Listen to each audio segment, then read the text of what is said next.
Hey, this is Brooke, functional medicine dietitian specializing in fertility, and this is the Fertility Dietitian podcast, where I help you uncover the barriers that are preventing you from optimizing your fertility and teach you how to work with your body to finally take home a healthy baby. Each week, I will be diving into different topics on fertility and sharing my perspective on physiology, metabolic health, nutrition, and lifestyle approaches that have helped hundreds of couples get pregnant even after years of heartache. My goal is to empower you with the knowledge you need to take back control of your fertility. Happy listening. Today, we're going to be talking all about how you can improve your egg quality even if you are over the age of 35. This is a beefy episode, so get out your pen and paper because we are covering a ton of helpful tips that you can start implementing right away. You will also learn much more than just adding in a few foods. First, I have to say that yes, you absolutely can improve the quality of your eggs. And your egg quality can be better after the age of 35 than it was when you were 25. Especially if you were like me, bathing in Bath and Body Works, snacking on ultra processed foods in your younger years. So, the older we get, the harder we may have to work to support egg quality due to things like normal decline of our natural antioxidant status and likely those pesky symptoms that we've been kind of ignoring for the past decade. But please don't become a victim to the idea that the quality of your eggs can't change. This is a massive load of BS. Okay, I see huge improvements in egg quality all of the time, even in my clients that are in their 40s. Okay, the best way to support your fertility as you age, get ready for it, is to love on your mitochondria. Do you remember what the mitochondria is? Say it with me. The mitochondria is the powerhouse of the cell. Thank you, middle school biology, for drilling this into our heads, or at least into my head. I'm okay with being a science nerd. But our maturing eggs have 10 times more mitochondria than any other cell in the body. This means that they require a lot of energy. And supporting our mitochondria can slow the aging of ovarian function and support fertility as we get older. That's cool, right? Antioxidants play a big role in this because they protect our maturing follicles from oxidative damage, which is basically damage to the DNA. And these antioxidants support energy production of the mitochondria. We get antioxidants from food and, of course, can supplement them, which we will definitely talk more about throughout today's episode. But in order to support these antioxidants and therefore the mitochondria, we need to be doing these 4 things to support the mitochondria and improve egg quality. Ready? Number 1 is decrease oxidative stress and inflammation. Number 2 is support our natural detox system function. Number 3 is decrease toxic burden. And number 4 is nourish our gut health. We are going to talk about how to do all of these things in detail. This is where that pen and paper comes in handy. All right, number 1, decreasing oxidative stress is a big way that we can support the mitochondria. There's a normal process in metabolism that created what we know as free radicals. Okay, free radicals also result from external sources like air pollution, chemical exposures, smoking, or other toxins. If our exposure to free radicals is high, they can lead to oxidation, which damages the egg and the sperm. Okay, all of this info we're talking about is also supportive of sperm health, just so you know. So even though we're kind of focusing in on egg quality, also helps sperm quality, just as an aside. So this oxidative stress damages the energy source in our cells, which is the mitochondria. And when that mitochondria is damaged, it starts releasing even more oxidation, causing even more damage. So we have to get ahead of this cycle to change this pattern. This damage decreases the amount of energy that the mitochondria can produce, And when we are talking about egg quality, decreased energy increases chromosomal abnormalities, which is DNA damage. So, poor egg quality, longer time to pregnancy, if you're even able to conceive, higher risk of miscarriage. Okay, but this is where antioxidants come in. Our follicles naturally have an antioxidant defense system to protect against oxidative damage, but it weakens as we age. This is part of the reason why you often hear doctors talking about egg quality declining as you age. Okay, but it doesn't mean that there's nothing that we can do to change this and actually improve the quality of their eggs, because there's a lot we can do, right? Luckily, we do have lots of tools in order to strengthen the antioxidant defense system. And the trick is to use them consistently, right? These tools, and over a very minimum of 3 to 4 months. So we need consistent use over a minimum of 3 to 4 months in order to impact that full maturation of the follicle before ovulation. The mitochondria changes significantly in response to nutrients and lifestyle factors, but you have to give it time. Okay.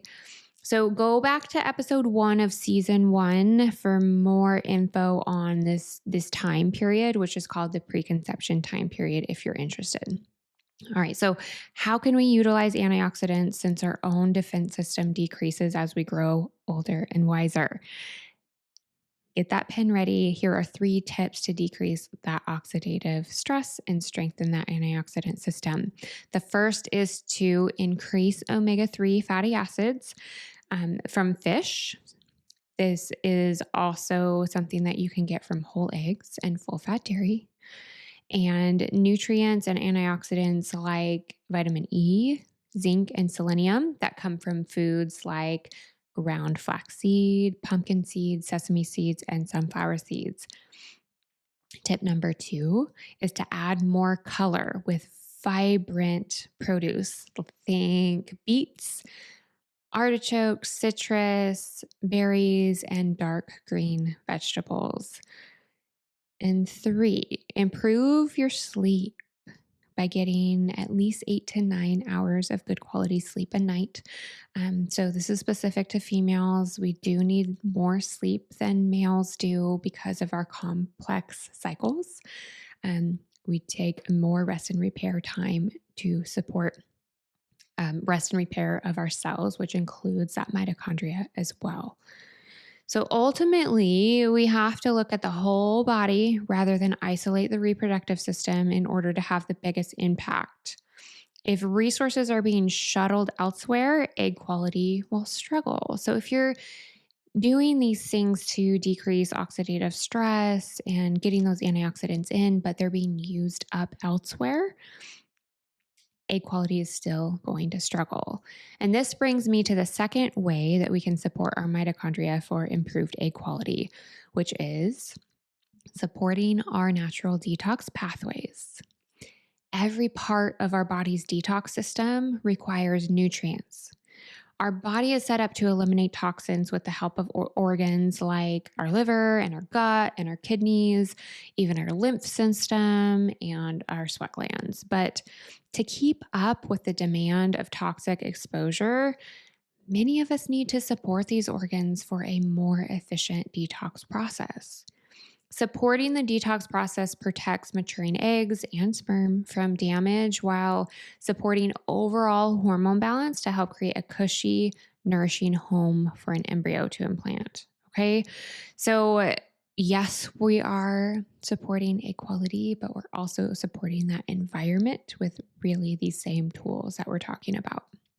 Our body is constantly bombarded with toxins from our external environment, which includes air pollution, heavy metals, plastic, and chemicals, and our lifestyle, which includes personal care products, processed foods, alcohol, and nicotine, and then our internal environment. Here we're thinking about bacterial growth in the gut, excess hormones, and the stress response, especially if that stress response is being set off more often than it should. Supporting the detox process can and should happen in two steps. The first step being decreasing exposures in the first place, which decreases oxidative damage to the mitochondria, therefore protecting those eggs. And step two is supporting the pathways with nutrition and lifestyle habits to decrease the damage from the toxins that we are being exposed to. Okay, so how the heck do we do this? Just as an aside, I do want to say, since we're talking about detox pathways, that um, we don't want to do a commercial detox or a fertility detox as they are sold in the fertility world. They don't actually support detox due to, most often, due to the lack of nutrients that they're providing. They often flush out your gut, which is not supporting detox or your fertility. If your body is deprived of nutrients that are crucial for packaging up the toxins and eliminating them, inflammation and oxidative stress can actually increase. Okay, so if you're feeling like you need some sort of detox support or cleanse, really start here. Get that pen and paper ready again. Supporting the skin. So, skin is a major detox organ that we have by sweating. Sweating most days is really helpful, and this can include a sauna. Okay, exercise, of course, can be a part of that puzzle too. We always have to be mindful of what's happening with that stress system. So, as always, individualizing these is important. So, sweating most days helps with those detox pathways. Supporting the gut. So, having a daily bowel movement by eating enough and focusing on whole foods and at least 30 grams of fiber is where I would start with that gut. Liver support, we're thinking about adequate animal protein because a lot of vitamins and minerals that liver needs to package up toxins and do its job as a detox organ are found in animal proteins. And of course, produce. So, back to those antioxidants, thinking about those vibrant colors, as well as those omega 3 fatty acids, are going to really support the liver as well. Our lymphatic system. So, if you're not familiar with our lymphatic system, it's basically you can think of it kind of like our vessels, like our blood vessels, but it's more surface level. So it's just below the skin. And we want this fluid to move daily. Okay. So if it gets kind of stuck and sluggish, we're not detoxing things out of our blood very well. And movement really helps support this. Rebounding, like on a mini trampoline, jump roping, are some helpful ways to support lymphatic movement. Dry brushing is another one. And then last but not least, kidneys. So, our kidneys are an important detox organ as well. Hydration is important here. And I don't mean just plain water. Minerals are a really significant part of how we hydrate and support our detox organs, including the kidneys. We will talk much more about minerals in a future episode, but minerals are electrolytes. So, getting started with things like potassium, which we find in coconut water, and other minerals like salt, not being afraid of sea salt. High quality salt matters. The type of quality salt or the type of salt is going to matter here. Redmond's real salt is a great option as well. Okay, so potassium, sodium, magnesium is a big one too, and we'll talk way more about supplementing in another episode. But those are electrolytes that I would get started with.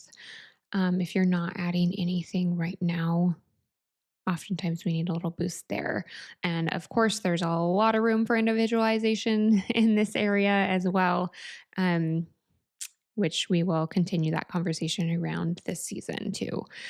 So, supporting the skin by sweating, supporting the gut by making sure you're eliminating daily, supporting the liver with adequate protein and antioxidants, supporting that lymph system by moving daily, and supporting the kidneys with hydration. Okay, targeted testing can be really helpful in determining whether you need additional detox support and can really just make a big difference in learning how to support your egg quality and reproductive function for your body. Okay, so it's okay to need support in these areas, but of course, get started with these tips first. A major part of supporting your detox system is decreasing your exposure to toxins. So, this is tip number 3 for how we support your mitochondria. Decreasing toxic burden. A major part of supporting your detox system is decreasing these exposure to toxins. I know I just said that. I'm going to say it again because it's a big, big deal. Remember that the number one goal for supporting fertility as we age is to support that mitochondria, and decreasing the toxin exposure while we support our detox pathways are big parts of decreasing oxidative stress. Oxidative stress damages that mitochondria, leads to DNA damage, resulting in that poor egg quality that presents in a longer time to conception and increased risk of miscarriage.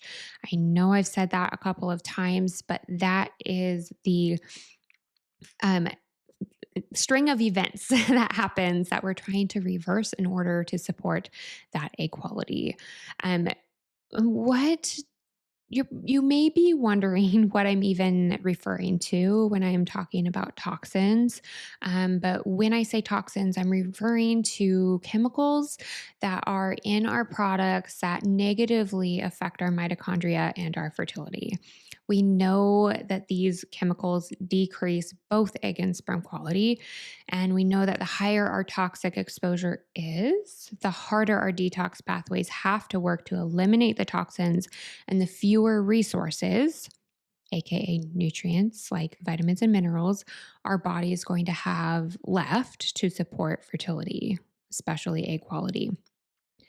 Full elimination of toxins is really impossible. So the goal is to make swaps. And I know that swapping products can be a really big, overwhelming task. So I recommend that going slow and focusing on one area at a time, or making swaps as you run out of products, the way to go. The goal is to focus on decreasing that exposure by making those swaps while you're supporting your detox pathways. So don't forget about supporting those detox organs that we just talked about. This balance can make a really big difference in how much you are decreasing that oxidative damage and supporting that egg quality. If you're wondering where to even start with this, I would start with these 6 areas. So, first, in the kitchen, swap plastic food storage for glass, swap nonstick pans for cast iron or stainless steel, swap coffee pods for a glass or stainless pot. Okay. In the personal care area, we want to ditch all fragrance. So think soaps, shampoos, cosmetics, lotions. Fragrance is a chemical mixture of chemicals.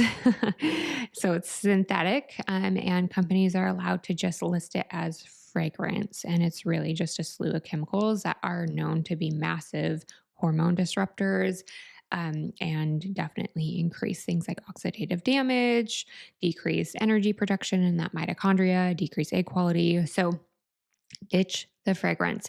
And yes, there are actual natural fragrance, but the term natural fragrance doesn't mean anything. So don't rely on that. It's easiest to go with non scented, even though there are some safe options out there. Okay, I would start here ditching the fragrance. Make sure your deodorant doesn't have fragrance either. This is often one that can be missed, and that it's aluminum free. In the cleaning area of the house, think about all household cleaners. Again, you want them to be fragrance free and non toxic. Okay. A couple of brands that I am a huge fan of and use myself are Truly Free and Branch Basics. Check them out. They have a lot of solutions for all areas of the home for cleaning, as well as laundry detergent and dish soap, which are really big areas to swap because we live in our clothes, we sleep in our sheets. This is a big area of exposure. And then the dish soap, of course, is huge because we're eating food that is touching it. We're cooking with the things that go through the dishwasher. big area of exposure as well. And last but not least, air fresheners.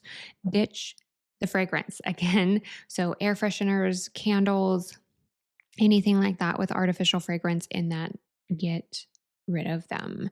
Um, this list is by no means all inclusive, but it definitely includes many heavy hitters that can make the biggest impact on decreasing daily exposure to toxins, right?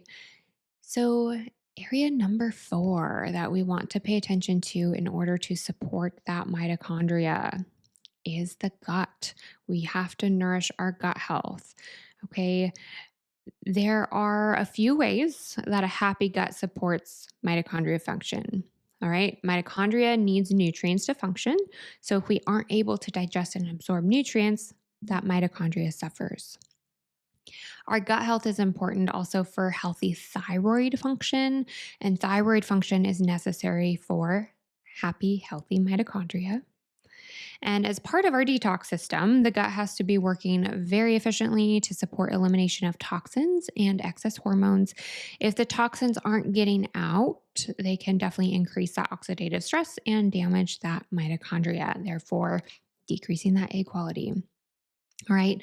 Gut health is a huge part of health and fertility and definitely supporting egg quality as we age. We can be eating the perfect fertility diet and supplement routine for our body, but if we aren't digesting and absorbing the nutrients, we can't go on to build hormones or support the DNA programming of maturing eggs, which is literally what we're talking about with improving egg quality. We're talking about that DNA programming. We're talking about having normal chromosomes. That is what we're talking about with improving egg quality.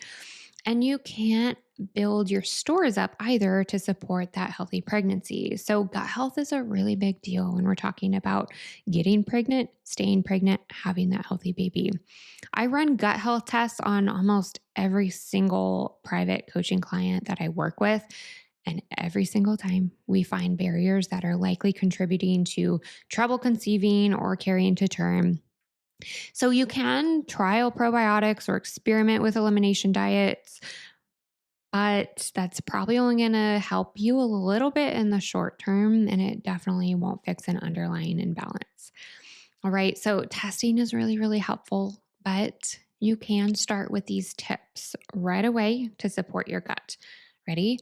Include ground flax and chia seeds. This is fiber, really supportive for motility in the gut. Cruciferous veggies, think broccoli and cabbage and cauliflower and Brussels sprouts. Definitely supportive of what's happening with the gut. Glycine and collagen, helpful for what's happening with the lining health of your gut. We find these in slow cooked meats, meat on the bone, meat with skin. Probiotic foods are going to be like your fermented foods, yogurts, kefir, things like cottage cheese, aged cheeses, all good probiotics as well. Prebiotic foods, which are going to be things like your oats and your apples and your onions and your garlic. And fat. Fat is also really great for the lining of the gut and motility as well. Think about fatty fish, think about avocados, olive oils, as well as saturated fat too. So, our naturally occurring saturated fat in animal proteins, full fat yogurt, whole eggs, butter, all great options for supporting the gut as well. So, those are it. Those are the top 4 areas to support in order to rev up your mitochondria and improve egg quality, even if you're over 35. Please remember that it does take a minimum of 3 to 4 months to start seeing improvements in egg quality. And we might not be able to change your age, but we can absolutely change the quality of your eggs. So don't let anyone tell you otherwise. And if you are looking for more support, follow the links below. Thank you for listening to this episode of the Fertility Dietitian podcast. If you enjoyed it, please leave a review to let me know what topics you want more of or less of. If you want to keep learning, subscribe at Apple Podcasts, Spotify, or wherever you listen to podcasts. Check out my website for more info on my private coaching program, Master Your Fertility, or my membership community, Fertility Blueprint. And don't forget my digital store, come say hi on YouTube and Instagram. See you in the next episode.